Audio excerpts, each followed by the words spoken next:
ang mga kwento ng pag-ibig, kwento ng buhay at kwento ng pag-asa dito sa Barangay Love Stories. Love Stories.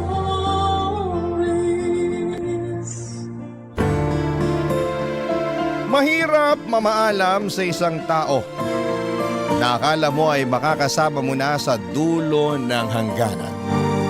Masakit sabihin ang salitang paalam, Papa Dudut, lalo na kung alam mong hindi mo ito kailanman napaghandaan. Ikaw, kabarangay, sinabi mo na ba ang salitang paalam?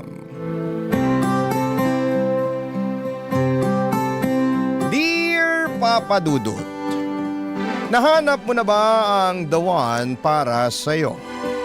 Yung tutupad ng salitang forever at makakasama mong magkauban.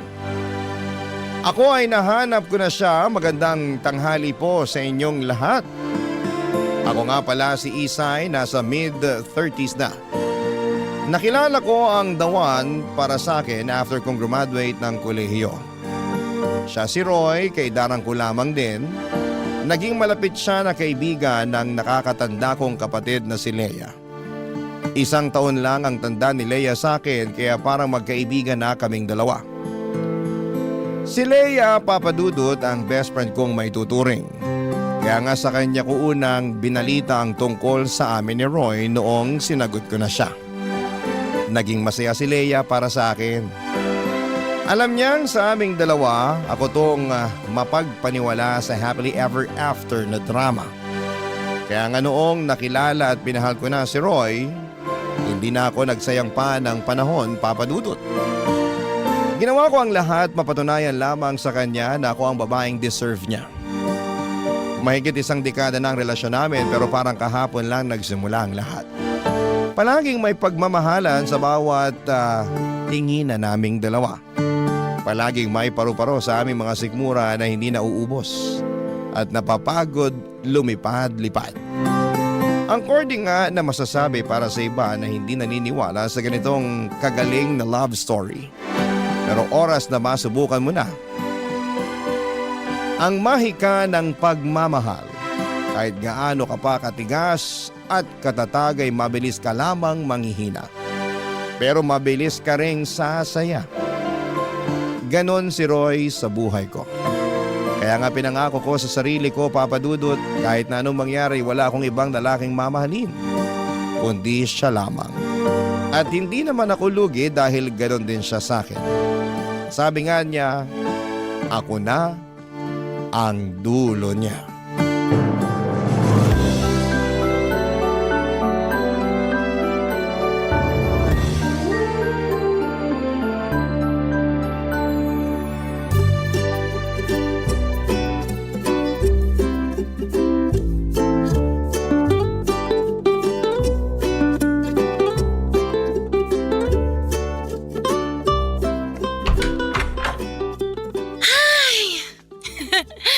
Salamat, nakauwi na rin. Ang hirap magpanggap na masaya kapag suot tong high heels ko. Parang ako pa nga ang nahihirapan sa'yo kanina habang palakad-lakad ka rin sa reception eh. Hindi ko nga ramdam yung sakit kanina. Kasi naman, ang sweet ni na Ange at Peter. Nakaka-happy lang yung kasal nila. First time ko nga nakita si Peter na umiyak eh. Pag-ibig lang pala ang magpapaiyak sa kaibigan kong yun. At si Ange, ay nako, alam ko maganda na siya noon pa. Pero iba yung glow niya kanina ha. Totoo talaga ang kasabihan na nag-glow ang mga bride. Tara, upo tayo sa sofa. Yes, please. Ay, pakihilot mo na nga rin tong paa ko. Okay lang ba? Oo naman, ikaw pa ba? Pasensya ka na sa ka-live-in mo ha. Trentahin na kasi. Mabilis nang sumakit ang tuhod, likod at paa. Ay, tara na. Upo ka dito sa tabi ko. Pa-foods pa tayo bukas. Gusto mo? Ay, grabe ka. Nahawakan mo lang yung kalyo ko sa paa, yan agad ang inoffer mo. Makapal na ba masyado? Oo eh. Pwede nang ilaban sa taba ng baboy. Visit ka? Ay, Pasalamat ka, good mood ako ngayon ah. Lagi ka namang good mood basta may kasal eh. Alam mo namang mas paborito ko pang mga kasal kaysa sa Pasko. Marami ang nakakapag-celebrate ng Pasko, pero hindi lahat pinapalad mag-celebrate ng kasal o ikasal mismo. Di mo pa nakukwento sa akin. Ano bang pangarap mong kasal? Pangarap ko? Gusto ko talagang ikasal doon sa simbahan kung saan kinasal ang mga magulang ko. Doon din kasi kami bininyagan ng kapatid kong si Leia eh. Ayaw mo ng beach o garden wedding tulad ng iba? Dati, oo. Nung nakikisali pa ako sa trend. Pero para akong hinihila ng simbahan eh. Ang daming milestones kasing naganap sa buhay namin at saksi ang simbahan na yun. Kaya isasali ko na rin ang kasal ko at binyag ng mga magiging anak ko. Gusto mo ba maraming bisita? Ayoko, no. Gusto ko intimate wedding lang. Imbitado lang yung mga nakasaksi sa buhay ko at buhay na mapapangasawa ko. Siyempre, ikaw yun ah. Pero wag ka ma-pressure. Hindi naman ako nagmamadaling ikasal eh. Hindi ako nape-pressure. Tignan mo nga, chill lang ako magtanong. Anong gusto mong team? Ay, gusto ko talaga naka-white lahat, kahit bridesmaids. Alam ko, nakasanayan sa kultura natin na dapat bride lang yung naka-white. Pero gustong gusto kong makita yung mga abay ko na nakaputi tapos kasama ko silang nag-glow. Ang bait mo rin eh, no? Kahit sariling araw mo, willing kang i-share sa ibang tao. Eh kasi naman, saksi ang best friends ko sa mga pinagdaanan ko. Gusto ko lang i-share sa kanila yung araw kong yun. Kasi part na sila kung ano mang meron ako. Kaya kita mahal kasi ganyan ka eh. Di ka madamot sa moment. Ay, alam mo ba nung bata ako, lagi ako naglalaro ng kasal-kasalan. Ang groom ko, yung pinakamalaking teddy bear na regalo sa akin ni Papa nung birthday ko. Tapos yung maliliit na stuffed toys ko, sila yung mga bisita at abay. Wala ka bang kalaro na sinali sa kasal-kasalan na yun? Wala naman kasing gusto makipaglaro sa akin eh. Lahat sila gusto ng bahay-bahayan. Ako lang yung may gusto ng kasal-kasalan. Kumusta naman yung mga kalaro mong nagbabahay-bahayan noon? Pwede ayun. Sila yung kinasal. Habang ako naman yung nagbabahay-bahayan kasama ka. Nagkabaliktad no?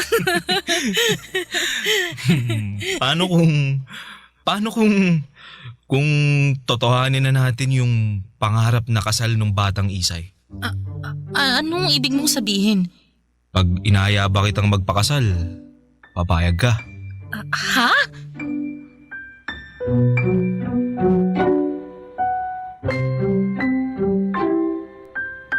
Papadudot, ganon pala ang feeling na inaya kang magpakasal ng taong gusto mong makasama sa panghabang buhay. Walang kasing saya na may halong kaba para sa future ninyong dalawa. Pero mabilis kang sasagot ng oo at bahala na bukas kung anuman ang mangyari. Nag-iyakan kaming dalawa sa proposal na yon, Papadudot. Tulad ng pangarap ko, simple lang.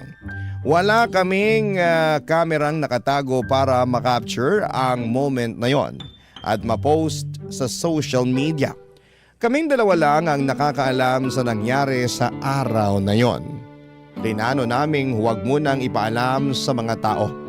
Uso pa naman ang evil eye.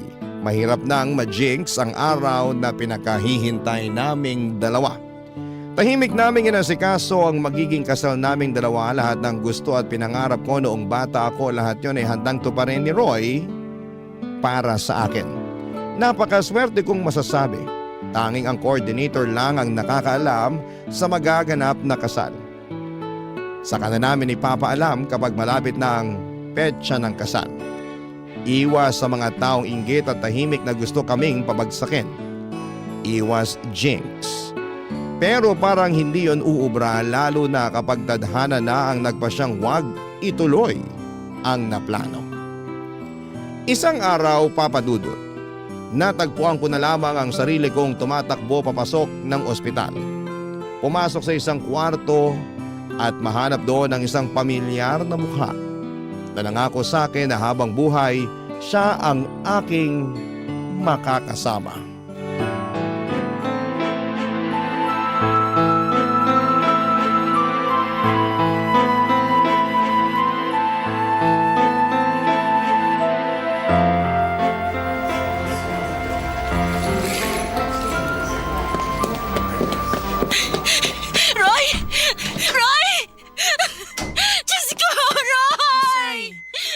muna. Subukan mong kumalma. Leia, paano ako kakalma? Nakita mo bang itsura ni Roy? Nakikita ko at alam kong mahirap to para sa'yo. Roy! Pero Gumising ka! Hindi ka mawawala, di ba? Please! Please, huwag ka mawala! sabi ng doktor medyo stable naman ang kondisyon niya kahit papano. Kumpara naman kanina. Samahan mo akong magdasal mamaya, ha? Magnovena tayo, Leia. Didinggin tayo ng Diyos pag ginawa natin yun, di ba? Oo nga, naririnig tayo ng Diyos, Isay. Pero Isay, minsan kailangan din natin siyang pakinggan. Anong ibig mong sabihin? Nakausap ko ang doktor kanina at... Teka, kakayanin mo bang marinig kung anong sinabi niya? Kung masama lang ang sinabi niya, huwag mo na lang sabihin. Ano bang alam nila sa buhay ng tao? Diyos lang ang pwede mag-decide kung anong mangyayari kay Roy. Hey, okay. Kumalma ka na. May awa ang Diyos. Dapat lang siyang maawa. Wala namang ginawang masama si Roy eh. Bakit kailangan mangyari sa kanya to? Aksidente yung nangyari. Kasalanan ng truck driver na nakaidlip. Wala namang may gusto nito, pero wala eh. Andito na tayo eh. Roy, mahal ko. Lumaban ka. Alam ko na maglalabanan mo to eh. Ikaw pa ba? Ang tapang mo kaya. Hindi mo ako susukuan, di ba? Kasi marami pa tayong plano. Huwag mo akong iiwan, parang awa mo na. Hindi ko makakayanan.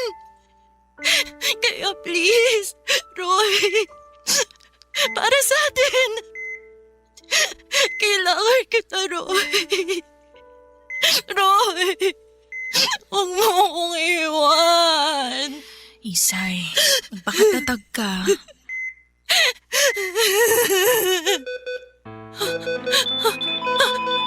Roy! Roy! Leia! Tumawag ka ng doktor! Teka na! Teka! Roy! Roy! Please! Please, wag ka dito! Please! Roy! Roy, lumaban ka! Roy! Parang huminto ang oras at mundo nang makita kong nag-flatline si Roy Papadudut. Umatras ako kasi parang hindi ako makahinga nang malapit sa ECG monitor. Parang ako yung nawawala ng buhay. Para akong nabingi ng mga oras na yon at bumagal ang pintig ng puso ko. Hindi ko alam ang mararamdaman ko, Papadudut, hanggang sa pumasok na ang mga nurse at doktor kasama si Leia. Nilapitan nila si Roy at sinubukang i-revive habang chinecheck ang kanyang vital signs. Umatras ako ng umatras hanggang sa mabangga ko ang pader ng kwarto. Napasandal ako doon. Nangihina na ang tuhod ko, si Leia ay hindi alam ang unahing puntahan. Para pakalmahin ba ako o kausapin ng doktor at nurse? Mabuti na lamang at andon ang kapatid ko para umalalay sa lahat. Maya-maya pa ay huminto na ang mga nurse at doktor at natulala na lamang si Leia pero kita ko sa mga mata niya ang lungkot. Tumingin siya sa akin, Papadudut. Parang alam ko na ang gusto niyang iparating. Alanganin siyang lumapit sa akin para ibalita ang nangyari. Mabuti na lamang dahil kahit alam ko na noon ang mga nangyayari, parang hirap pa rin akong tanggapin. Umaasa pa rin akong panaginip lamang ang lahat, Papadudut, at umaasa pa rin akong hindi totoo ang mga kaganapan. Sana'y magising na ako. Sinubukan kong kurutin ang sarili ko para magising. Pero nasasaktan ako. Nasaktan ako lalo dahil alam kong totoo ang lahat. Wala na si Roy. Wala na ang mga plano. Wala na ang lalaking makakasama ko hanggang sa pagtanda ko. Barangay Love Stories. Barangay Love Stories. Hindi ako sumipot sa burol ni Roy, Papa Dudut. Ayoko makita ang bangkay niya. Ayokong makaamoy ng mga bulaklak ng patay na magpapaalala sa akin sa mga susunod na taon na nawalan ako ng mahal sa buhay. Ayokong makiharap sa mga bisita na nakikiluksa sa pagkawala niya. Ayokong salubungin ang mga mata nila na punong-puno ng awa. Hindi ko kayang makarinig ng mga kantang may tema tungkol sa pagluluksa sa isang taong nawala. Ayokong makakita ng mga nag-aabuloy. Ayoko. Lahat yon ay parang sampal sa akin ang katotohanan. Wala na si Roy, tapos na ang happily ever after ko. Naintindihan naman ng pamilya ko at pamilya ni Roy kung pinili kong wag pumunta. Maski sa libing ay hindi ako dumalo. Ilang beses akong pinilit ni Leia para makapagpaalam ako sa huling beses kay Roy pero hindi ko kaya. Lagi lamang akong nakakulong noon sa bahay namin ni Roy. Nakahiga lang sa kama namin at hindi ko na pinalitan ng bedsheet at kumot. Kung ano ang huling nahigaan ni Roy sa kama na yon, noong nabubuhay pa lamang siya, ay hinayaan kong andon lamang yon.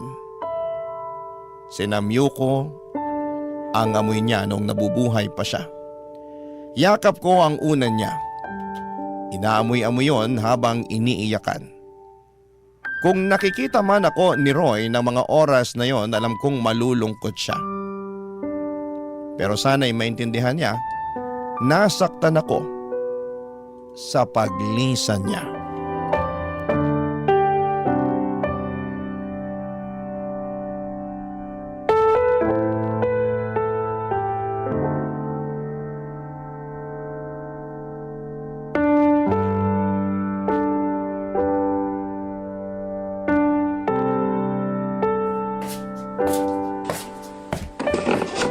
Leia, anong ginagawa mo rito sa bahay? Ay, ano pa ba? Naglilinis. Hayaan mo na yan dyan. Ako nang bahalang mag-ayos niyan. Uy, kailan mo palilinisin? Mag-iisang buwan na mula nung namatay si Roy pero kahit yung mga damit niya nakapatong pa rin dyan sa mesa. Hayaan mo lang mga damit niya! Huwag mong gagalawin! Yan na nga lang yung alaala niya nung buhay pa siya eh. Alam mo, kaya hindi ka maka-move on kasi ayaw mo pa rin tanggapin yung nangyari. Madali lang para sa'yo na sabihin yan. Kasi hindi mo alam ang pakiramdam ng namatayan. Alam kong nasasaktan ka, Isay. Naiintindihan kita. Pero kailangan mo ring tulungan ang sarili mo. Oo, masakit tong nangyari talaga sa'yo pero utang na loob naman. Tulungan mo naman yung sarili mong makabangon kahit paunti-unti. Hayaan mo nga ako sa ginagawa ko. Sa itong nararamdaman ko. Kung ayaw kong iligpit ang mga gamit ni Roy o labhan yung mga punda ng unan niya, wala ka na ron. Gusto ko lang maging mabait sa sarili ko. Hinahayaan ko lang yung sarili kong magluksa. Kung gusto mo talagang maging mabait sa sarili mo, tulungan mo yung sarili mo. Hindi yung sabay kayong babagsak na lang dahil dyan sa pagluluksa mo. Sorry kung tunog insensitive pero mas lalo ka lang mahihirapan kung hindi ka magle-let go. Oh, eto. Tinan mo tong bahay niyo ni Roy. Kahit kaluluwa niya hindi gugustuhin magstay dito. Ang pakarumi. May damit ka pa bang nagagamit? Labahan mo, punong-puno na. Nakakaligo ka pa ba? Sama-sama ng amoy mo. Maswerte ka, Leia. Hindi mo nararanasan tong kalagayan ko. Palibhasa, pusong bato ka, kaya wala sa bokabularyo mo yung salitang luksa. Ganyan na ba talaga katigas ang tingin mo sa akin?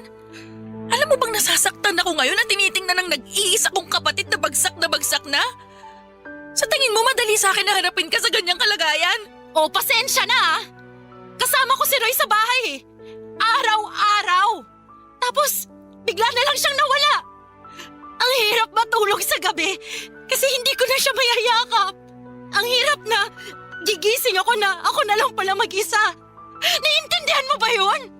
Siguro hindi ko talaga alam kung gaano kasakit yung nararamdaman mo ngayon. Pero ayaw naman kitang makitang ganyan.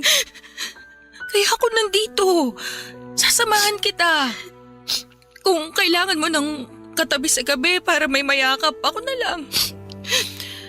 Huwag ka mag-alala, pagising mo sa umaga, hindi ako babangon agad para may madatnan ka pang katabi.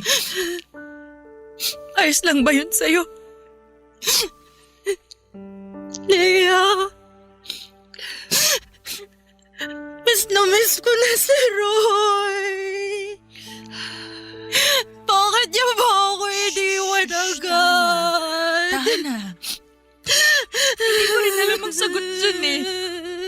Pero sa mga susunod, kahit papano, masasanay ka rin na wala siya, ha? Konting pasensya lang. Matatapos din ang pagluluksa mo.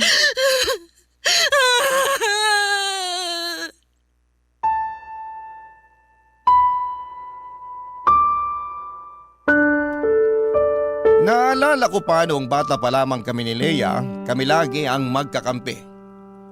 Hindi kami pumapayag na iwan sa area ang bawat isa kapag pinapagalitan kami ni na mama at papa. Best friends ang turingan namin. Noong namatay ang pusa kong si Mikmik ay si Leia ang umalalay sa akin. Noong sinabi ng mga magulang ko na pusa lang naman daw si Mikmik, inaway sila ni Leia. Pinagtanggol ako at sinabing importante ang feelings ko. Siya ang naghanap ng lupang mapaglilibingan kay Mikmik. Tuwing Biyernes ng hapon pagkatapos ng klase kasama ko siya na dumadalaw sa libingan ni Mikmik. Hinayaan niya akong magluksa. Iyak ako ng iyak. Mababaw lang talaga kasi ang luha ko at mabilis akong ma-attach sa mga mahal ko sa buhay. Habang tumatagal ay naka-move on ako sa pagkamatay ng pusa kong si Mikmik. At sa kaarawan ko, niregaluhan ako ng isang kuting ni Leia. Kamukhang kamukha ni Mikmik ang tagal niyang hinanap sa mga kalye kung saan siya makakakuha ng puspin na kamukha ng namatay kong pusa. Doon ko napatunayan kung gaano ako kamahal ni Leia. Kaya isa rin sa mga pinangako ko kahit na anong mangyari, iaalay ko lahat ng meron ako sa kapatid ko. At sa pagkamatay nga ni Roy ay muli na namang pinatunayan ni Leia na andyan siyang muli para sa panibagong pagluluksa ko. Alam kong hindi siya makakahanap ulit ng kuting para ipalit kay Roy. Pero alam kong gagawa pa rin siya ng paraan para mapalitan ng lungkot sa puso ko ng saya at tiwala sa pagdating ng panibagong bukas.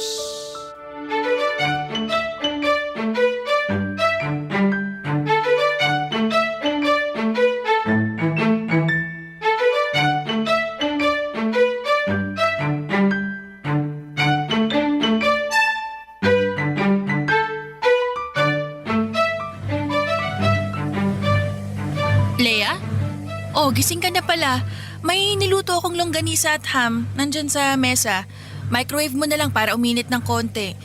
Kanina ko pa kasi niluto yun eh. Anong ginagawa mo? Naglalaba. Alam nga naman maglaga ako ng itlog dito sa washing machine. Teka, bakit mo naman pinapakialaman ang labahan ko?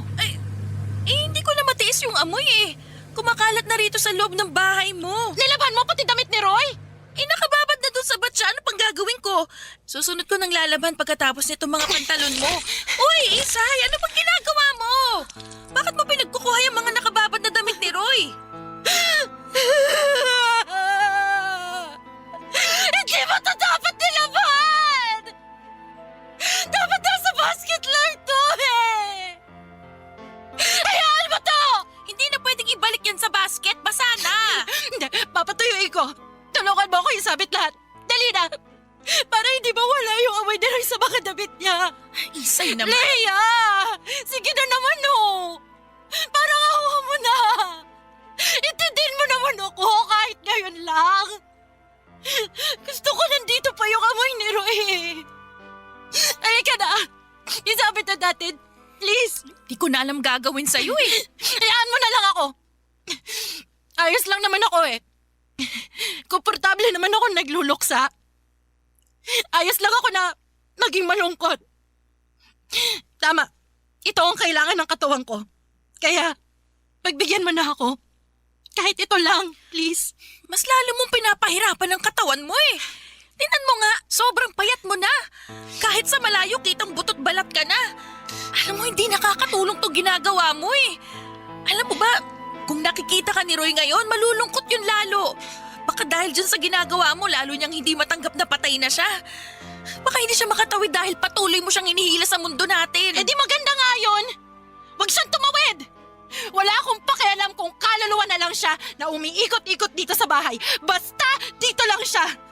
Huwag siya sasama sa mga patay na! Patay na siya, Isay! Patahimikin na natin siya, ayos lang ba? Yun ang kailangan niya ngayon. Hindi! Alam mo ba, pwede ko pa siyang makausap? May nakausap akong psychic. Pwede niya raw tawagin ang kaluluwa ni Roy para makapag-usap kami. Isay? Magpapaschedule na ako sa Sabado. Makakausap ko na ulit si Roy. Leia, makukumusta ko na siya. Oh my God, Isay! Ano bang nangyayari dyan sa utak mo, ha? Papalusin mo yung mga ganyan? Para saan? Para ituloy ang pagiging baliw mo? Oh, bakit kaya hindi mo na rin kausapin yung psychic na yan kung pwede niyang ibalik yung kaluluwa ng mga ninuno natin para mas masaya?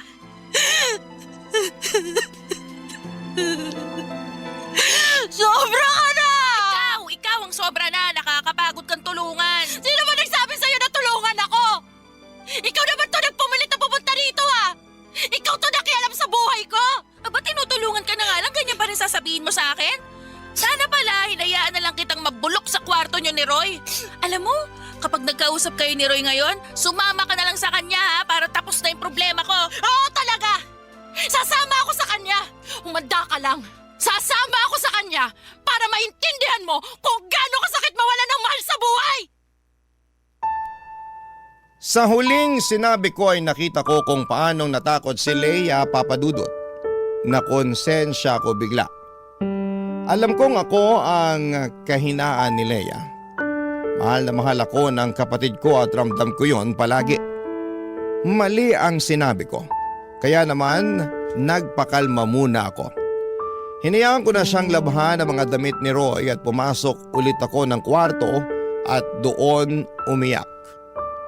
Umiyak dahil sa hiya na nararamdaman ko sa isang taong walang ibang ginawa kundi ang magmalasakit sa akin at mahalin ako ng walang kapalit. Hinayaan naman ako ni Leia at pagkatapos gumaan ang pakiramdam ko ay lumabas ako ng kwarto. Dumiretso ako sa kusina, naglabas ako ng 2 tasa para magtimpla ng kape. Pagkatimpla ko ay agad akong lumapit kay Leia habang hawak ang 2 tasa. Ngumiti ako sa kanya. Ngumiti naman siya pabalik. Hindi na kailangan ng kahit na anong salita na patawad na niya ako sa aking mga sinabi sa kanya. Nagkape kaming 2 ni Leia. Hindi kami nag-iimikan pero komportable kami sa katahimikan. Pinagmamasdan ko ang tasa ko. Paboritong tasa yon ni Roy. Malaki kasi yon at kulay pula ang paborito niyang kulay. Napanalunan namin yon sa isang peryahan sa isang probinsya na dinaanan namin noong nag-out of town kami para sa unang anibersaryo namin. Sobrang proud niya sa tasa na yon. Mula noon ay inalagaan na niya ang paghuhugas sa tasang yon. Inaalagaan niya, hindi lang dahil napanalunan niya sa perya, kundi dahil nababalot yon ng masayang alaalang kaming 2 ang magkasama at walang ibang inaalala. Naiyak na naman ako nang balikan ko ang alaalang yon. Nakita ko kaagad si Leia at agad na ibinaba ang kanyang tasa at nilapitan ako. Barangay Love Stories. Barangay Love Stories. Unti-unti ay sinusubukan kong sundin ang mga payo ni Leia sa akin para maka-let go na kay Roy Papadudot. Pina-realize niya sa akin na pwedeng mahalin pa rin ang isang taong yumao na kahit ni-let go na natin siya, Papadudot. Which is tama naman siya. Ako lang tong matigas ang ulo at umaasang babalik si Roy sa kahit na anong paraan. Naalala ko nga nung nakaburol pa si Roy ay panayang dasal ko noon sa simbahan na sana ay magkaroon ng milagro. magmilagrong mabuhay si Roy at bumangon sa kanyang kabaong. Ganon ako noon, kadesperadang bumalik siya. Hindi talaga ako maka-let go sa kanya. Pero naisip ko na bukod sa akin, napapahirapan ko rin si Roy kung nasaan man siya. Kaya para gumaan na rin ang loob ni Roy na lisanin ang mundong ito ay sinubukan kong makinig kay Leia. Very supportive naman ang kapatid ko. Wala naman daw masamang magluksa pero alam ko raw sana ang limitasyon sa mga gagawin para hindi mahirapan ang sistema ko na makabitaw. Isang beses ay sinubukan naming mag-inumang dalawa. Pangtanggal lungkot lang. Gawain na namin yon noong college pa lamang kami sa tuwing may bumabagsak kaming subjects at hindi namin magawang ipaliwanag sa mga magulang namin. Hindi kami umiinom talaga pero may mga okasyon na nagpapakalasing kami para lunurin ang nararamdaman namin.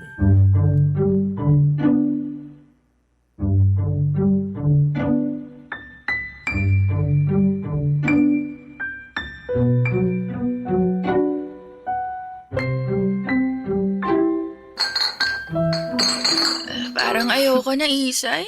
Ang ganyan. Kaya mo pa yan. Oh. Tumigil ka na Cheers. kaya. Wait, tinan mo, nananaba na yung pisngi mo. Ganyan nga ba kapag sobra na sa alcohol? Nasobrahan lang ako sa paksiw. Tsaka sa sisig na pulutan natin. Tapos, kumurot pa ako sa kanin kanina. Shot pa tayo, Lea! Woo! Sarap sa feeling eh! Masarap sa feeling ngayon pero bukas tinan mo sakit na ulo natin eh. Eh di, inuman ulit natin ng paracetamol para mawala yung sakit. Loka ka talaga.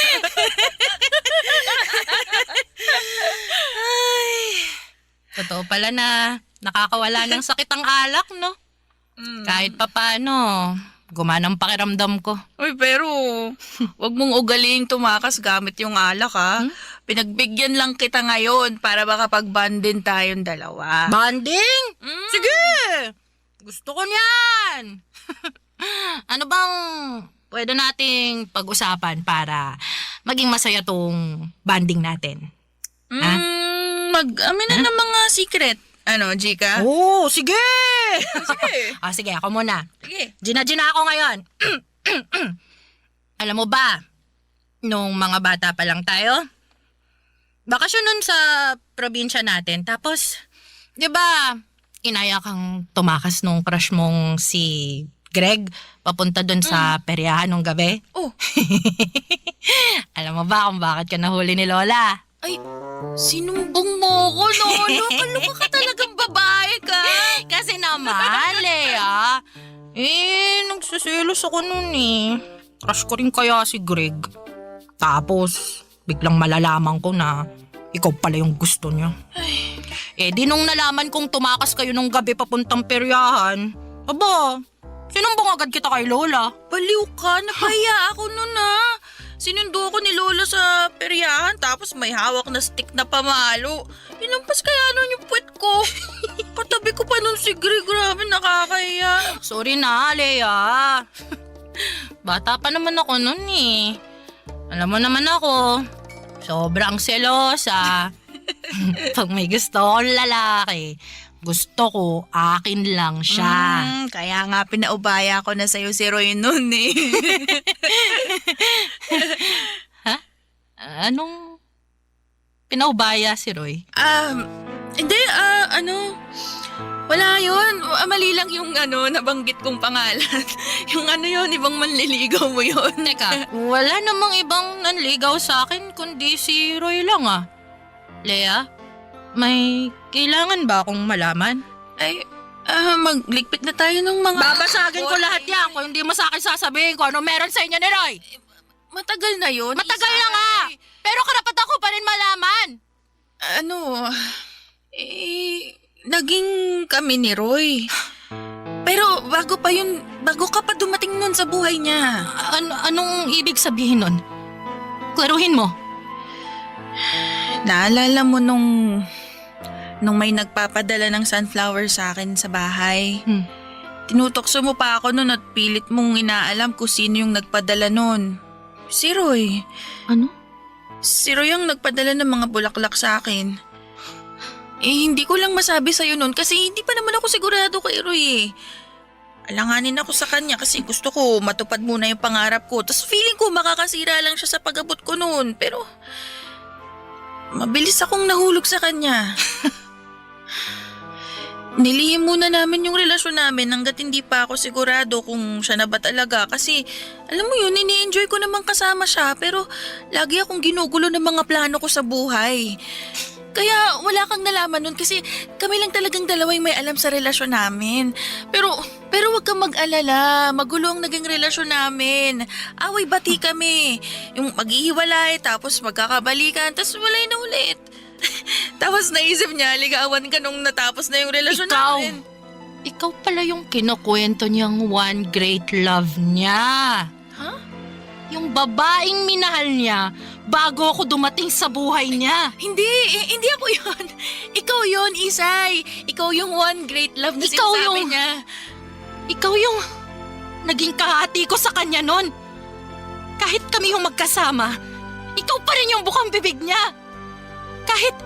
Kahit sinasabihan niya ako ng I love you, iba pa rin yung nakikita ko sa mga mata niya. Alam mo ba kung paano ko tiniis yun?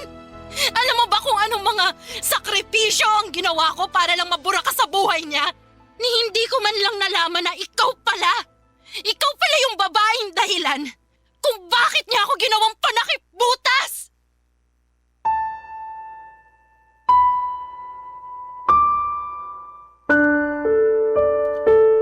Hindi ko nagawang ikwento sa inyo nung una pero naging rebound ako ni Roy sa simula, Papa Dudut.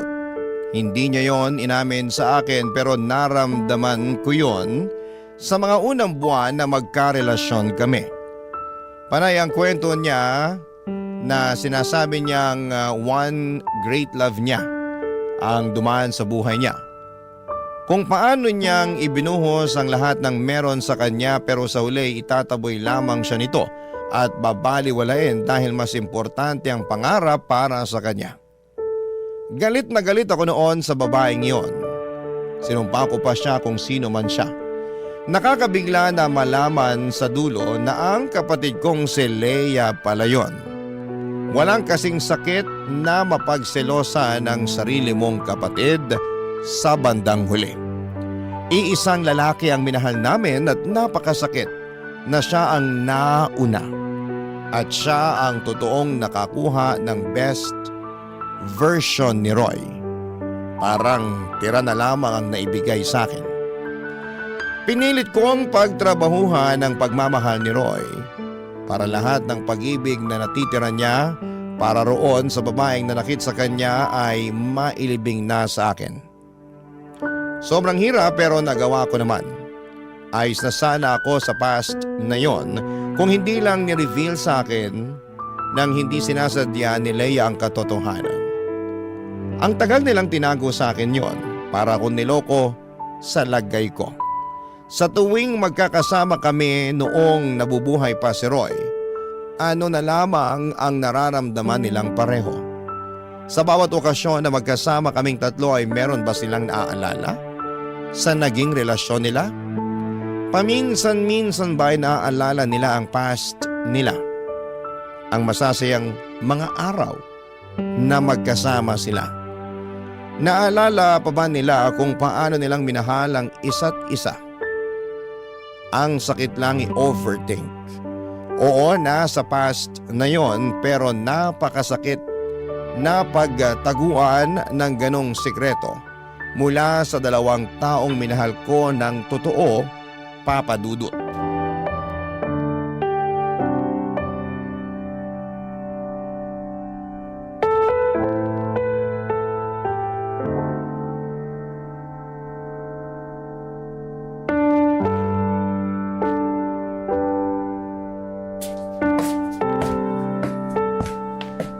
Isay, pwede ka bang makausap?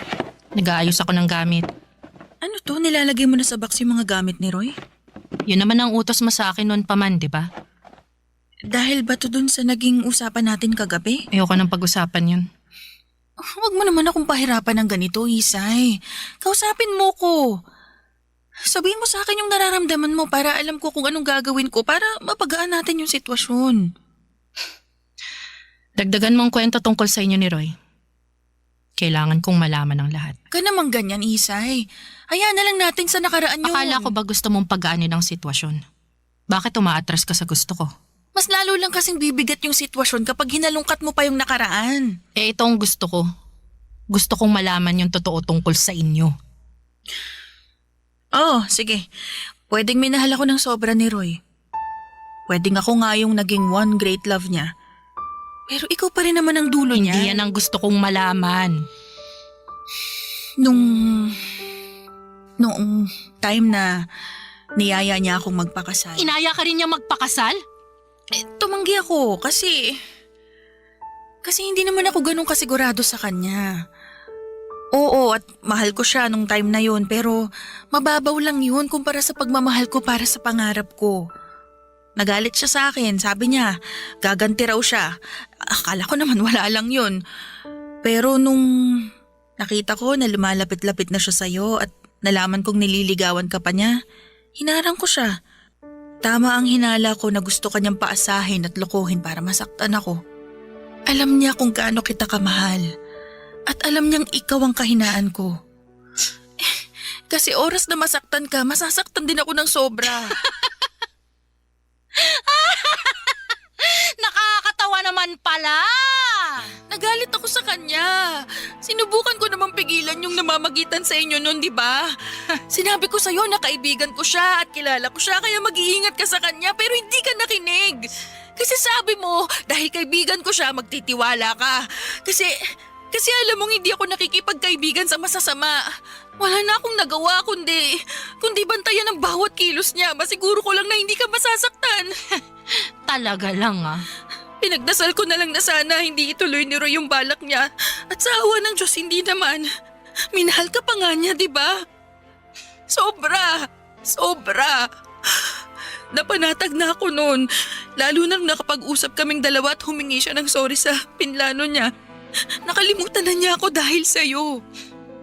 Ikaw ang naging buhay niya mula noon. Ikaw ang naging dulo niya kahit kinapos kayong pareho ng oras na magkasama. Hindi na talaga nabago ang mga nangyayari sa buhay natin. Anong ibig mong sabihin?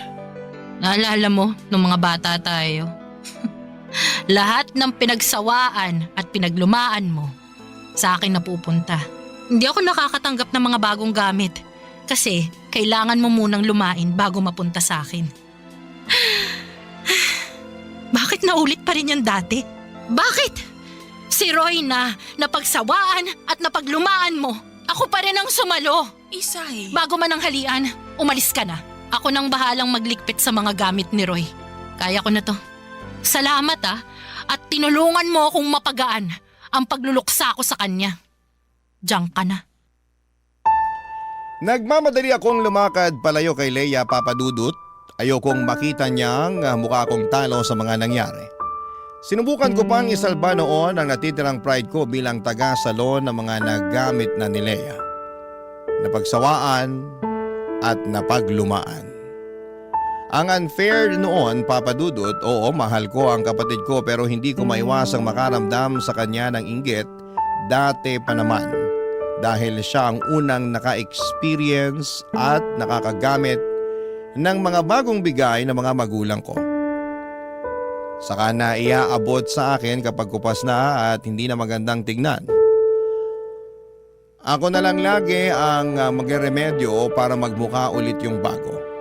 Masisisi niyo ba ako kung bakit hindi ko magawang patawarin si Leia matapos kong malaman ang katotohanan sa kanila ni Roy? Sa ngayon, Papadudut, ay marami pa rin katanungan sa isipan ko. Sina Leia at Roy na lang ang makasasagot noon. Pero wala na si Roy para depensahan ang sarili niya at ipaliwanag ang mga nagawa niya. At si Leia naman, ayoko muna siyang makita ni marinig ang pangalan niya ay ayoko. Masakit pa rin sa akin. Ilang beses niya akong sinusubukang tawagan at i-text pero wala akong sinasagot kahit isa man lamang doon. Ang iba sa inyo ay baka sabihin ang OA ko sa ginagawa ko dahil nakaraan naman na ang lahat ng yon. At ako naman ang huling pag-ibig ni Roy. Pero sana'y maintindihan ninyo na marami akong pinagdaanan noong bata pa lamang ako sa piling ni Leia na nagpababa ng tingin ko sa sarili ko. Dahil ni minsan, hindi ako nakapili ng para sa akin. Yung ako ang makakauna. Laging si Leia. Umalo pa ang depresyon ko dala ng pagkamatay ni Roy. Kaya ang tanong ko sa inyo ngayon, masisisi niyo ba ako? Salamat po sa pakikinig at pag-unawa. Ang inyong kapuso at ka-barangay forever, Isay. Ano ang masasabi mo sa ating Barangay Love Stories today? Aabangan namin yan sa aming comment section. Ang mga kwento ng pag-ibig, kwento ng buhay at kwento ng pag-asa dito sa Barangay Love Stories. Love Stories.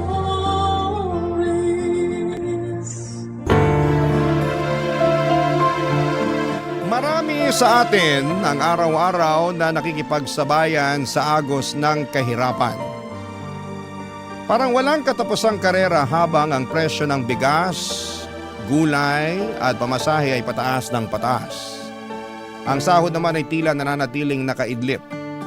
Marami ang natutong humawak sa dasal at umaasang balang araw ay makakaahon din, matitikman din ang kahit kakapiranggot na ginhawa.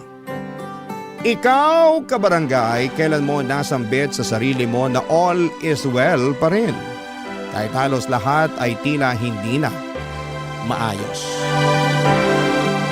Dear Papa Dudut, ako po si Boyet, 26 years old sa ngayon, pero yung ikikwento ko po sa inyo ay parang kailan lang nangyari sa buhay ko. Bata pa lamang po ako noon, nakatira po ako sa tiyahin ko sa Cavite. Simula sanggol pa lamang ako ay sa kanya na ako lumaki. Pasalamat ako at binuhay niya ako kahit medyo malupit po siya. Naalala ko pa nga mga sigaw niya sa akin na parang bangungot sa gabi, Papa Dudut.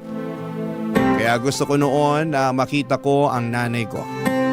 Gusto kong kunin niya ako at magising sa bangungot na yon. Pero wala pong nanay na dumating. Ang sabi nila ay prostitute daw ang nanay ko. Matapos akong iwan sa tiyahing ko ay hindi na ako binalikan pa. Kaya walang araw na hindi ko tinatanong ang sarili ko kung mahal ba ako ng nanay ko. Kasi wala naman sigurong nanay na iniiwan lang ang anak. Kaya naman tinanggap ko rin ang sinasabi nila na patay na siya para mapanatag ang kalooban ko. Na kaya ako hindi binalikan ng nanay ko dahil wala na siya sa mundo. Walang gabi na hindi ako umiiyak noon, Papa Dudut. Tinatago ko ang pag-iyak ko dahil tinutokso nila ako na mahina daw ako. Nang payatot at iyakin. Bakit ba kapag lalaki hindi pwedeng umiyak? Tao naman tayo. Marunong tayong umiyak kung nasasaktan. Dahil sa mga dinanas ko sa tiyahing ko ay nag-ipon ako ng pera galing sa pangangalakal ko. Gusto kong makaipon ng pamasahe. Gusto kong pumunta ng Maynila, oo nga't gusto kong paniwalaan na patay na ang nanay ko para mapanatag ang loob ko na mahal niya ako at hindi iniwan. Pero may parte pa rin sa puso ko na nagsasabing buhay siya at gusto ko siyang hanapin sa syudad. Lumuwas ako ng Maynila kahit na 10 years old pa lamang ako. Dala-dala ko ang mga pag-asa na sana'y makita ko ang nanay ko. Nang makarating ako sa Maynila ay sobrang takot ang naramdaman ko. Ang laki-laki, ang lawak at ang lahat ng tao ay parang hindi ko mapagkakatiwalaan. Unang gabi ko ay tumambay lamang ako sa labas ng simbahan. Hindi ko na matandaan kung anong simbahan yon. Pero nagdasal ako na sana'y gabayan niya ako. At sana'y walang mangyaring masama sa akin at makita ko ang nanay ko. Nagdaan ang maraming araw, linggo at buwan hanggang sa nakilala ko si Manong sa isang squatter sa Makati, Papa Dudut.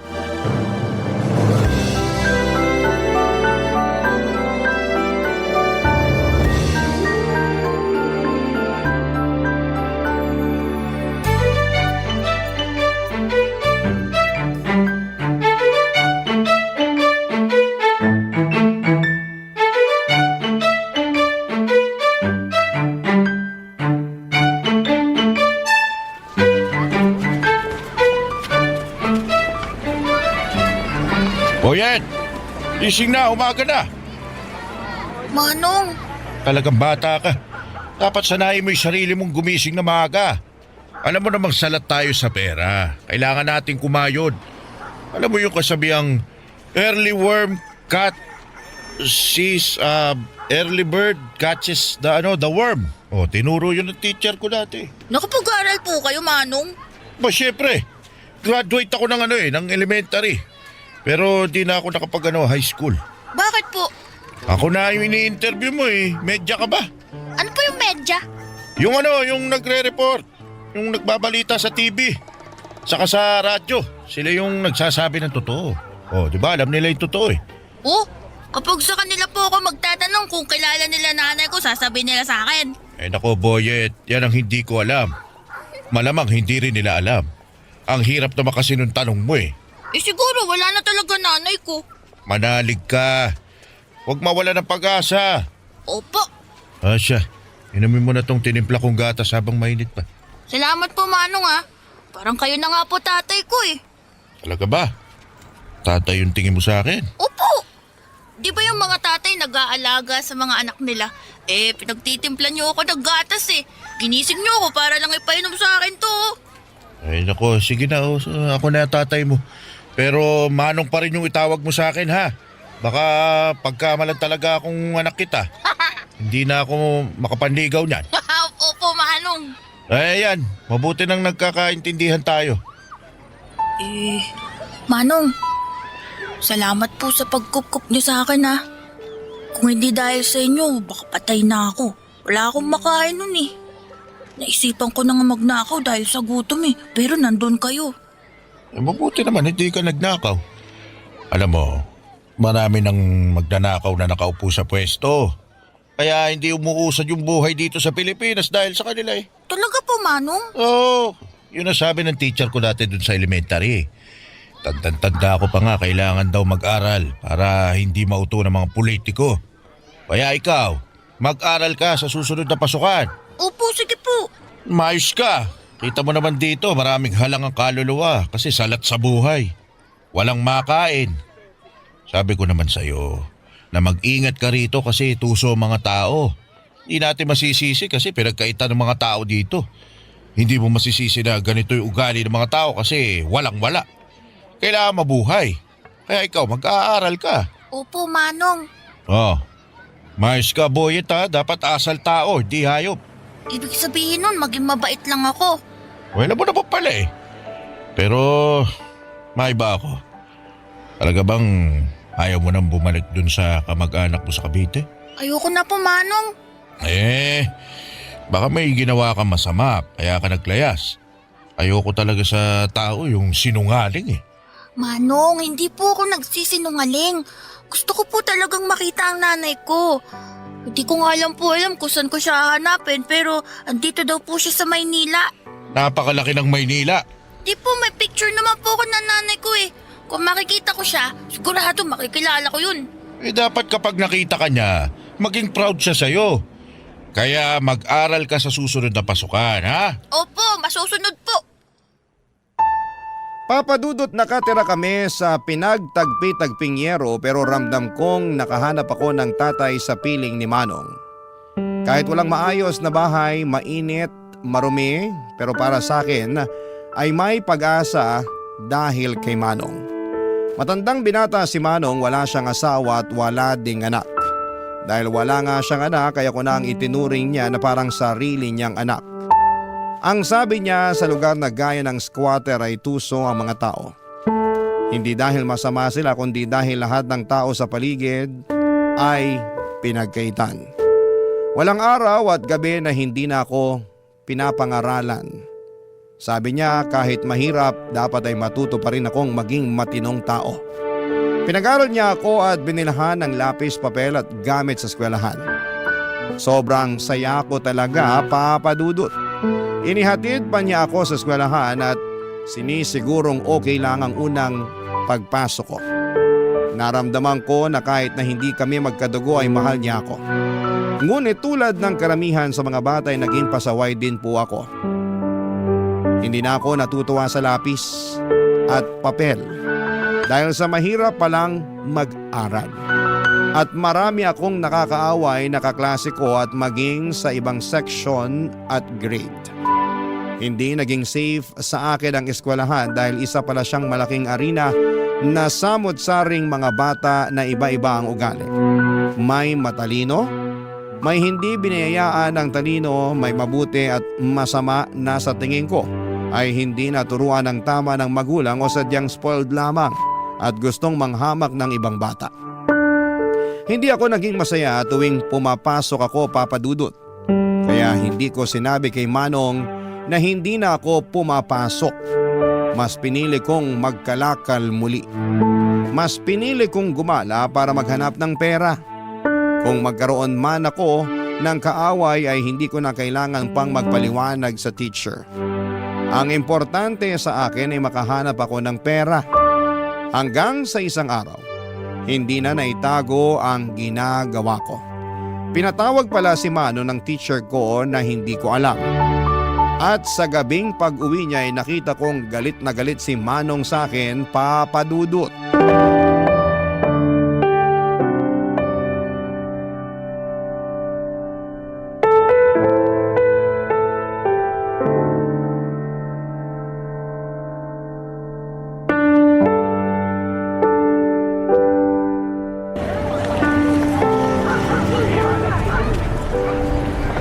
Ano tong ginagawa mo, Boyet? Bakit hindi ka pumasok, ha? Umapasok po ako, Manong. Alam mo ba na sinungaling ay kapatid ng magnanakaw?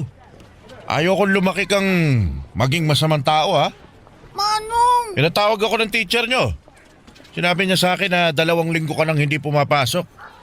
Alam mo bang nagulat ako sa nalaman ko kasi ang alam ko pumapasok ka. Binibigyan pa kita ng baon. Pinaghahandaan ng makakain dahil ayaw kong walang laman yung tiyan mo. Dahil nagkakasakit sa ulo ang walang kain. Boyet, para sa'yo to. Kaya wag kang magsisinungaling sa akin. Manong, kasi, nahirapan ako eh.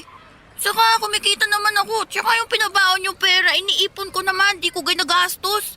Ito, baon ko, tsaka yung kita ko. Boyet, naiintindihan mo ba ako? Pinapaaral kita, hindi kita inuobliga na magtrabaho. O kumita ng pera kapag araw ng pasukan. Kapag wala naman pasok, malaya kang gawin yung gusto mo. Magtrabaho, maglaro, ano pa problema? Ano ba mahirap na pumasok ka lang sa paaralan? Kasi, Manong, ano Sige, magsalita ka, makikinig ako. Gusto mo bang habang buhay na nasa magulong lugar na to? Gusto mo bang tumanda na katulad ko, ha? Nilamon na ng basura ang buhay na unti-unting nabubulok?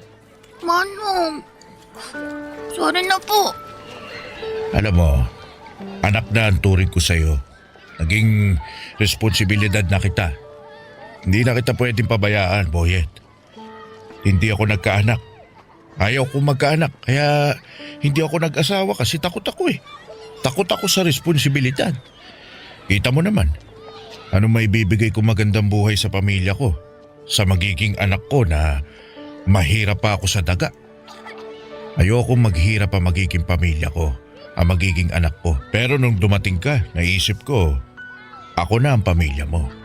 At wala na akong magagawa kundi ang bigyan ka ng magandang buhay sa abot ng makakaya ko. Kaya kita pinapaaral kasi ito ang aahon sa iyo sa kahirapan. Magkaroon ka ng ibang buhay. Huwag kang gumaya sa akin. Kasi ayokong tumanda ka na katulad ko. Manong, pasensya na po talaga. Kasi po, ang hirap-hirap naman po kasi mag-aral eh. Marami po ako nakakaaway na mga bata. Di tapangan mo. Hindi pwedeng basta-basta ka na lang susuko. Ilaban mo yung sarili mo. Hindi ko naman sinasabing makipagsuntukan ka sa kanila. Sinasabi ko, umiwas ka sa gulo. Hindi mo naman ikagagaling kung papatulan mo sila eh. Lagi mong isipin na nasa paaralan ka para mag-aral. Para maging mabuting tao. Para paglaki mo, pwede kang pumili ng kahit na anong gusto mong maging. Pagsusumikapan ko. Pero yung kaya ko lang ha. Pwede kang maging security guard. Pero pulis lang din po po yun pero nakatayo lang. Pero astig pa din. Tama. Basta wag lang maging katulad ko. Pwede ba yon? Opo. Ipangako mo sa akin, ha? Opo, pangako po, Manong. Alam mo, may request ako sa'yo. Ano po yun, Manong? Magpapamasahe po ba kayo? Sige po, handa po ako. Ito naman, iba yung request ko. Ano nga po? Pwede bang tawagin mo akong tatay? Po? Ayaw mo ba? Naku, gusto ko po. Gusto ko. Tatay. Simula ngayon, ako na ang tatay mo. Opo, tatay. Gusto ko umakyat sa stage kasama mo kapag graduation mo na, ha? Ano po yung graduation? Kapag tapos ka na ng elementarya. Tapos ka na rin ng high school. Tsaka kapag magka-college ka na. Ang dami po palang graduation, no? Ang dami ko po palang pag-aaralan. Ba't ganyan yung mukha mo? Kasasabi mo lang kanina, pinangako mo mag-aaral ka mabuti. Wala na, pasubo lang po ko Basta nandito lang ako. Naalalayan kita. Salamat po. Nang gabing yon ay hindi ako makatulog, Papa Dudut. Sobrang mahal ako ni tatay. Pinili niya akong kupkupin at pinili niyang ituwid ang buhay ko. Pinili niya akong mahalin at gusto niyang alisin ako sa kahirapan. Kaya naisip kong hindi ko dapat sayangin ang pagkakataon na ibinigay sa akin ni tatay. Doon ko ipinangako sa sarili ko na magbabago ako dahil gusto kong maging proud siya sa akin. Gusto kong mapatunayan sa kanya at sa sarili ko na kaya kong lumaban. Kahit mahirap, kahit galing sa basura, ay may mararating din sa buhay. Noon ay hindi pa talaga malinaw na ang mga ginagawa ng mga bata sa akin ay isang klase ng pambubuli. Pero sabi ni tatay ay iiwasan ko na lamang ang mga yon at dapat mag-focus ako sa pag-aaral. Kaya naman sinunod ko yon, Papa Dudut. Pero hindi ko pa rin maiwasan na may mga masamang bata na inaaway ako. Minsan umuwi akong may sugat pero hindi ako sumuko. Araw-araw ay sinasabi ko sa sarili ko na baka bukas ay hindi na nila ako aawayin. Bawat pagpasok ko sa school ay parati akong nagdarasal na sana'y walang mambubuli sa akin at sana'y hindi ako pagagalitan ng teacher dahil hindi ko na naman naintindihan ang mga itinuro niya. Gusto kong maging mabuting estudyante. Gusto kong makatapos para sa pangarap ni tatay na makaakyat sa stage kasama ko. At syempre, naging pangarap ko na rin talagang makagraduate, Papa Dudut. Barangay Love Stories. Barangay Love Stories. Papa Dudut, araw-araw kong pinapatatag ang sarili ko. Ang nasa isip ko na lamang ay huwag biguin ang sarili ko at ang tatay na matupad ang pangarap naming dalawa. Kahit na walang araw na hindi talaga ako nilalapitan ng mga bully ay tuloy lamang ako sa pagsusumika para makuha ang diploma sa elementarya. Paunti-unti lang ang goal at doon ako nakafocus. Tinapangan ko talaga sa bawat pagsikat ng araw at sabi ko na sa gabi wala na naman ang mga bully at kasama ko naman si tatay. Pero ayun na nga, sa school ay sobrang hinahamak talaga ako. Kesyo nakatira ako sa basura, sa squatter, nangangalakal at ang baon ko ay galing daw sa basura. Kahit ano pang sabihin nila, iniisip ko na lamang na may pera naman sa basura at may pupuntahan itong pagsusumikap ko sa pag-aaral. Ngunit isang araw, ibang bully naman ang dumating. Nagkasakit si tatay, ibang klase palang bully ang sakit. Kailangan mo ring tapangan at buksain para magpatuloy sa buhay. Ilang linggo na siyang nangihina at kahit sinasabi niyang pumasok ako sa paralan ay mas pinili kong alagaan siya. Hindi pwedeng basta-basta ko na lamang pabayaan siya dahil alam kong hindi madali ang buhay kapag may dinaramdam, Papa Dudut.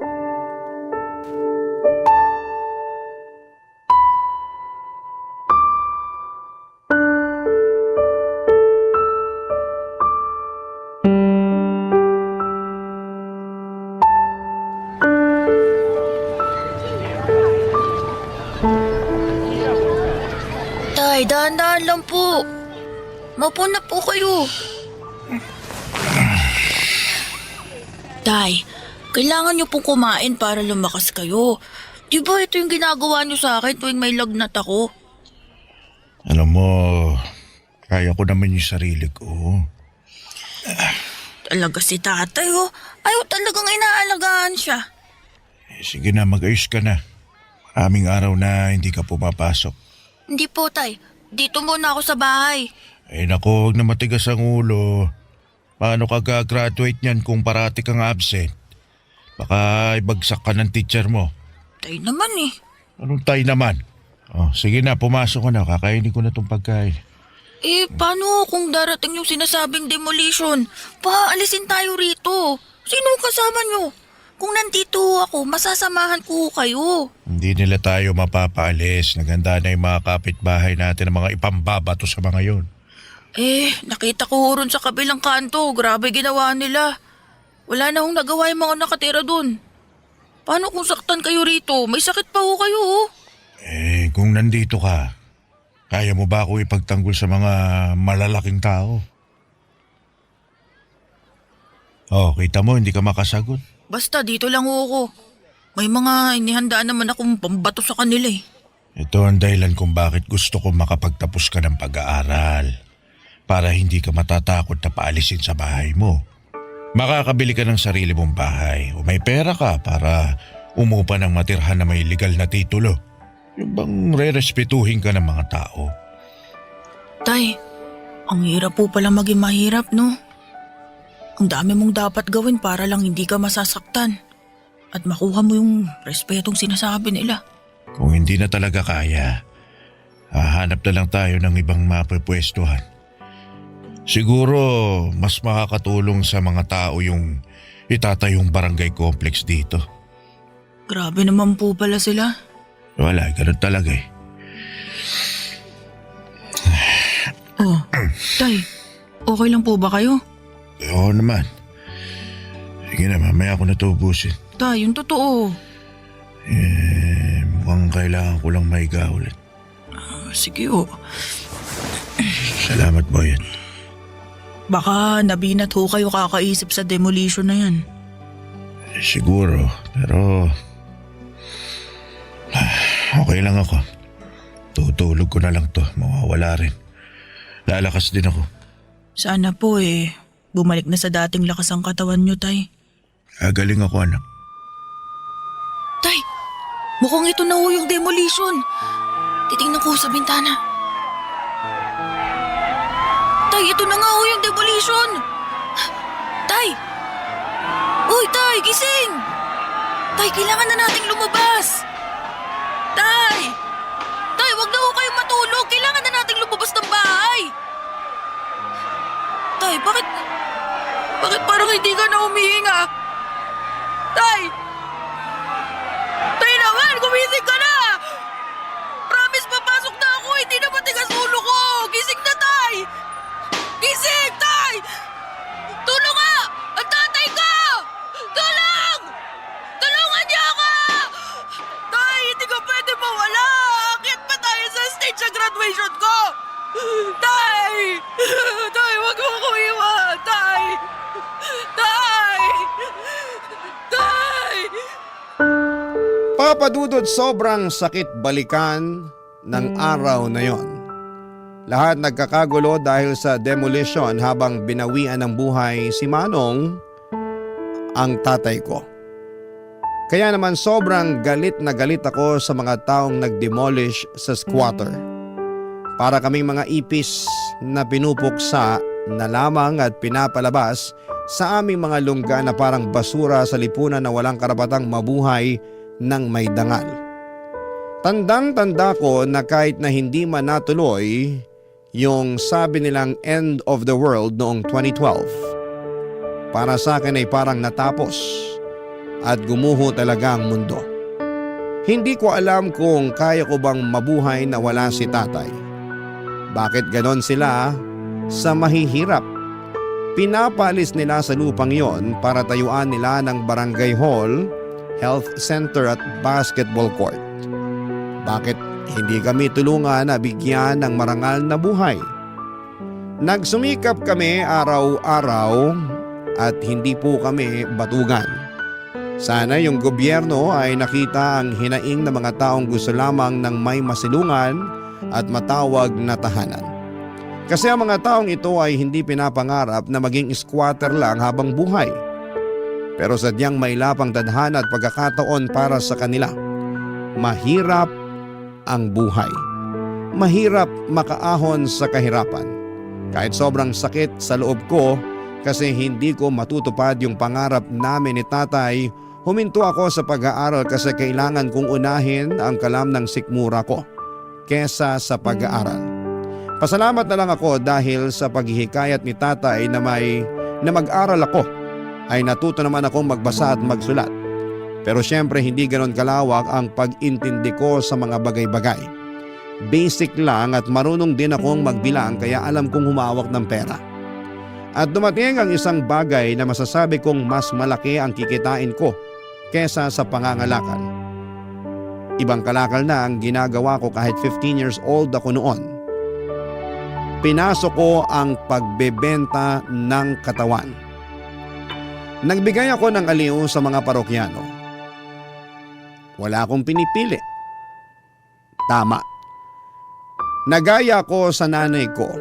Ang kaibahan lang ay hindi ako nabubuntis kasi lalaki ako. Sa bago kong trabaho ay nakagawa ako ng sarili kong maliit na bahay sa isang squatter din. At sa bawat oras, hindi ko makakalimutan si tatay. Parating pabalik-balik sa utak ko ang sinabi niya sa akin na kailangang maiba ang buhay ko. Hindi pwedeng mabubulok ako sa squatter. Kalaunan ay nakapagtrabaho ako sa bar at doon ko nakilala si Nelia na naging girlfriend ko. Pareho kaming hamak na isang mamitang nagbibigay sa amin ng customer.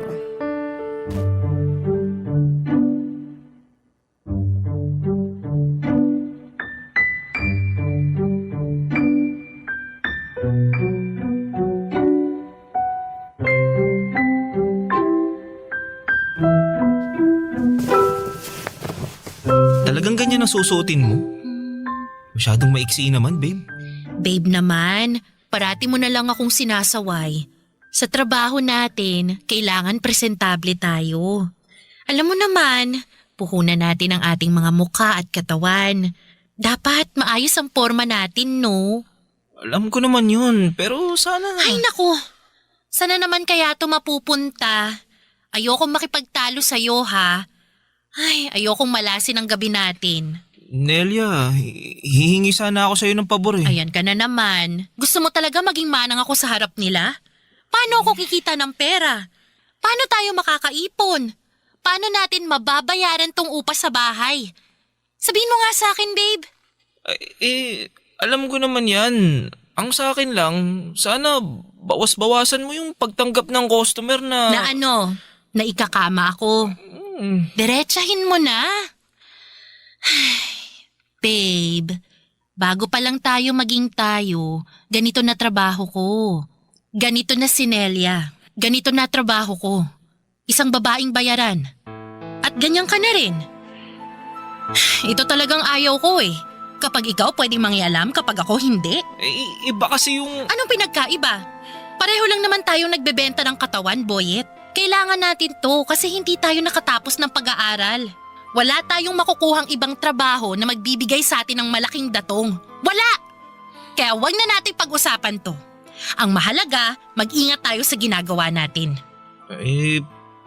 Pasensya na talaga. Hindi ko lang maiwasang magselos eh. Nako, hindi nakakain ng selos-selos na yan. At wag ka nga magselos. Trabaho lang naman lahat ng to eh. Parang artista. Aarte ka lang, paghusayan mo gaya ng gusto ng customer. Tapos, di ba ganyan din naman ang ginagawa mo? Sa bagay. Iniisip ko lang na nagamit man nila ang katawan ko. Pero hindi naman ang kaluluwa ko. Ang lalim naman nun, babe.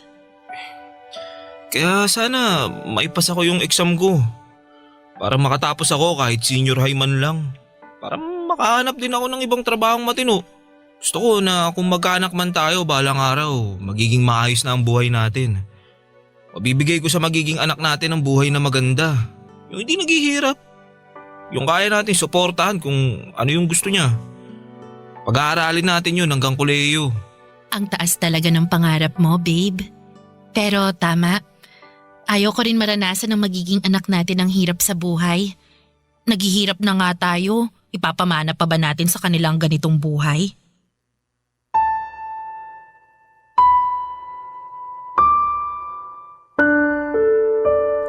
Papadudot na encourage ko si Nelia na mag-ALS. Sinubukan niya talaga, papadudot. Maraming beses na parang gusto na niyang sumuko pero parati ko pa rin siyang sinasabihan na para ito sa aming dalawa. Para pwede naming sabihin na may pinag-aralan kami. Pero dumating ang 2020, nagka-pandemic. Naging isang dagok ito para sa amin at maging sa mga kababayan natin. Naging mahirap ang buhay at nawalan kami ng customer kasi nga ay nasa bahay lahat ng tao. Ang daming restrictions. Pati ang ipon namin ay naubos dahil wala talagang trabaho. Naisipan ko na lamang kung talaga bang may Panginoon kasi puro pahirap na lamang ang naranasan ko. Nagsusumikap naman ako sa buhay pero parang ang hirap pa rin. Paano kaya kami magso-survive? Paano ang isang tulad naming dukha ang kakayaning mabuhay sa gitna ng pandemya na walang trabaho? Ang hirap talaga, papadudot. Nakakadurog ng puso ang sitwasyon, nakakapanghina ng loob na para bang inalisan na naman kami ng pagkakataong mabuhay. Ang hirap pong maging mahirap at ang masakit ay maraming tao ang tingin sa amin ay palamunin. Nakapina lamang para sa ayuda at pasanin ng lipunan. Sa totoo lang po, papadudot. Gusto kong hingi na sana'y magkapalit kami ng buhay para malaman niyang nagtatrabaho kami para mabuhay. Pero sadyang mailapang kapalaran sa kagaya naming salat sa buhay. Barangay Love Stories. Barangay Love Stories. Hindi naging maganda ang pagsasama naming dalawa dahil sa sitwasyon, papadudot. Ang hirap ng walang pera, walang customer and mahirap ang buhay sa panahon ng pandemic. At dahil nga sa mga restrictions ay nawalan kami ng hanap buhay. Siguro hindi lang kami, marami sa ating kababayan. Sana nga ay yun na ang huling pandemic sa mundo. At dahil nga sa hirap ay parati kaming nag-aaway at mainit ang ulo. Totoong nakaka-high blood ang walang pera. Pero nang malift ang mga restrictions ay unti-unting bumalik ang lahat. Nagkaroon na ulit kami ng trabaho at magkahiwalay kami ng bar. Nagkikita na lamang kami tuwing umuuwi ng bahay at ang importante ay magkasama pa rin kami. At gaya nga ng dati ay balik kami sa dating gawi, ang pagbebenta ng panandaliang aliw. Ang kumita ng pera, ang magtrabaho na kahit para sa iba'y mabaho pa sa basura ang ginagawa namin. Para sa akin ay wala akong pakialam dahil wala naman akong inaapakang tao. Wala akong hinahamak. Gusto ko lang kumita ng pera pero isang umaga'y nagulat ako nang umuwi si Nelia sa bahay, papadudot.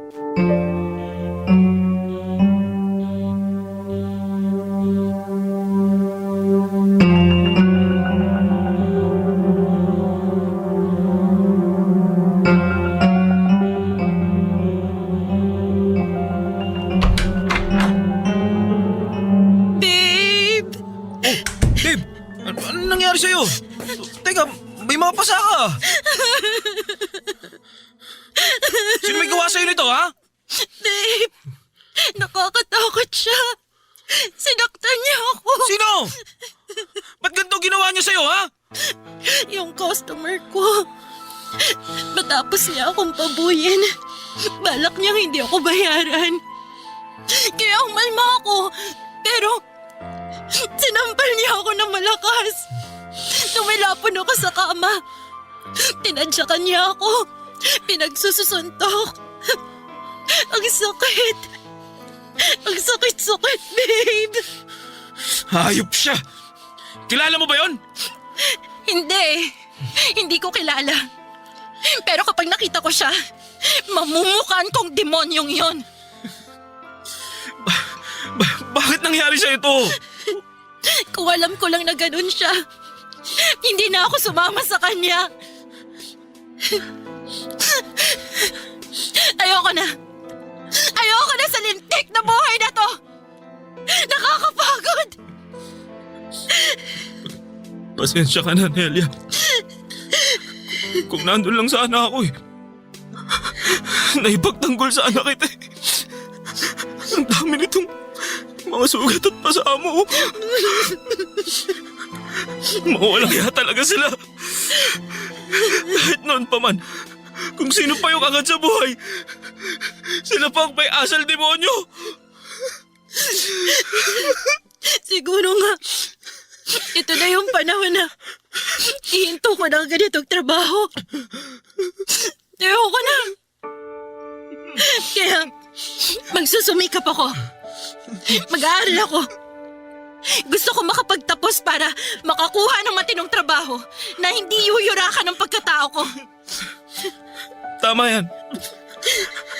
Papangako ko sa'yo na balang araw. Ire-respeto tayo ng mundo. Hindi na tayo mamaliitin. Hindi na tayo bababuyin. Magiging tao na ang tingin sa atin.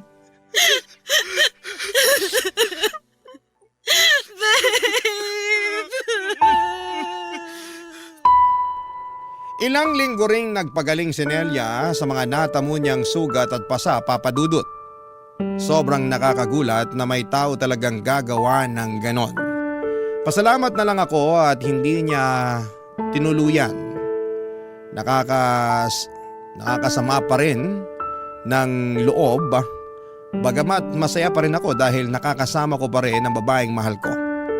Pareho kami nag-aral sa ALS hanggang sa graduate ako ng senior high school. Kaya hindi pa rin ako makaalis sa trabahong pagbibigay aliw, Papa Dudut. Kailangan ko pa rin ng pera para sa training ko bilang security guard. Sabi ko sa sarili ko na malapit na talaga at makakawala na rin ako sa kadena ng kahirapan. Pero nagkaroon ng problema. Nilagnat ako at ilang araw nang hindi ito gumagaling. Nagsilabasan na rin ang mga rashes sa aking katawan at ang lalapan ng ubo ko. Dahil sa halos hindi ako makapagtrabaho na ay napilitan akong pumunta sa health center. At natuklasan ko ang isang nakakagulat na katotohanan na ayaw kong marinig. Nang mga oras na yon ay parang nag-flashback lahat ng hirap na pinagdaanan ko. Ang iniwan ako ng aking ina, ang pangungutya ng tiyaheng ko kaya ako lumayas sa Cavite, ang pagiging palaboy sa lungsod, ang pagkupkup sa akin ni Tatay Manong, ang kanyang mga pangaral at pangarap na makapagtapos ako at maging security guard.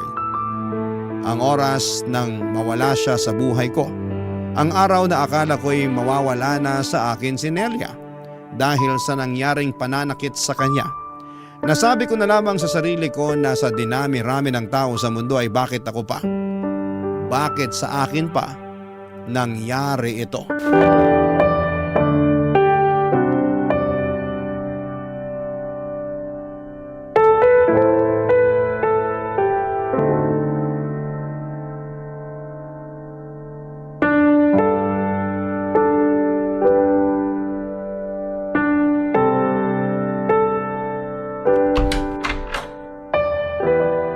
Babe, ang tagal mo namang bumalik.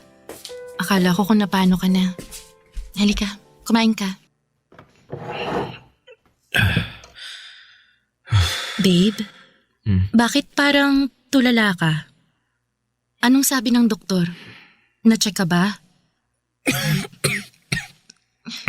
Nakapunta ka ba sa center? Naku, sana pumayag kang samahan kita. Pwede ko namang isarado muna tong tindahan eh. Boyet? Bakit? Akala ko, malapit ko nang matupad ang pangarap ko eh. Akala ko magiging security guard na ako. magiging maayos ang buhay ko. Teka, ano bang nangyari? Doon ako galing sa center. Sumailalim ako sa mga test. Anong resulta? Ano bang test ang ginawa nila sa'yo? Alam mo, gusto ko sanang ilihim pero karapatan mong malaman ng totoo kasi magkarelasyon tayo. At baka... Ano bang nangyayari? Pinapakaba mo naman ako eh. Magsalita ka, Boyet! Iniisip ko kung saan ko kaya nakuha to. Naalala ko, may naging customer ako. Ayaw niya maglagay ng protection. Malaki ang binayad niya sa akin. Pumayag na ako. Kasi isang beses lang naman eh. Teka, huwag mong sabihin nagpositibo ka. Patawarin mo ako, Nelia. Bakit mo ginawa yan? Akala ko kasi ano eh. Ibig sabihin, hindi.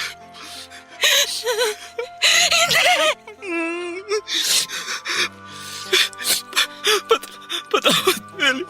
Patawad.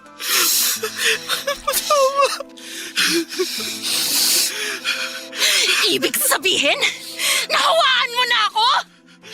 Boyet naman! Bakit ka pumayag makipagsiping na walang proteksyon? Ang tagal-tagal na natin sa trabahong to! Nagawa mo pa rin maging bobo! Tukso ako ng pera! Pera! Pera! Pera! Natukso ka sa pera! Pero ano naging kapalit, ha? Buhay natin!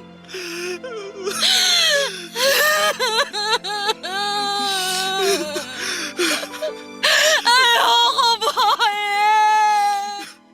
Ayoko magkasakit!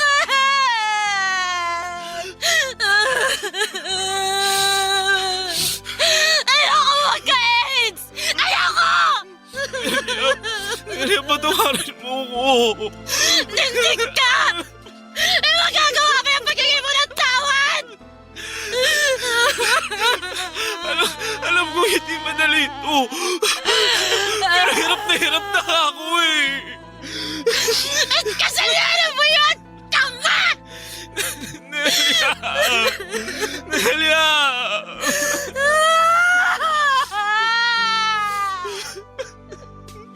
Lintik na buhay ito! Kailan ba tayo lulubayan ng malas? Kapag wala na tayo sa pahirap na mundong to! Nelia, hindi tayo mamamatay. Ha? Sabi ng doktor, hindi ito katapusan ng buhay natin. Sabi niya, pumunta ka rin sa center para mapatest ka rin. Pareho natin gagamutin ang mga sarili natin. Malalabanan natin to. Lalaban tayo, Nelia. Lalaban tayo, Nelia. Ha? Lalaban tayo.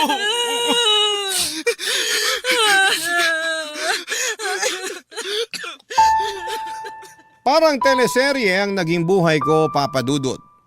Masalimuot, pero kahit ganito ang nangyari ay nagpapasalamat pa rin ako dahil may pag-asa pa rin.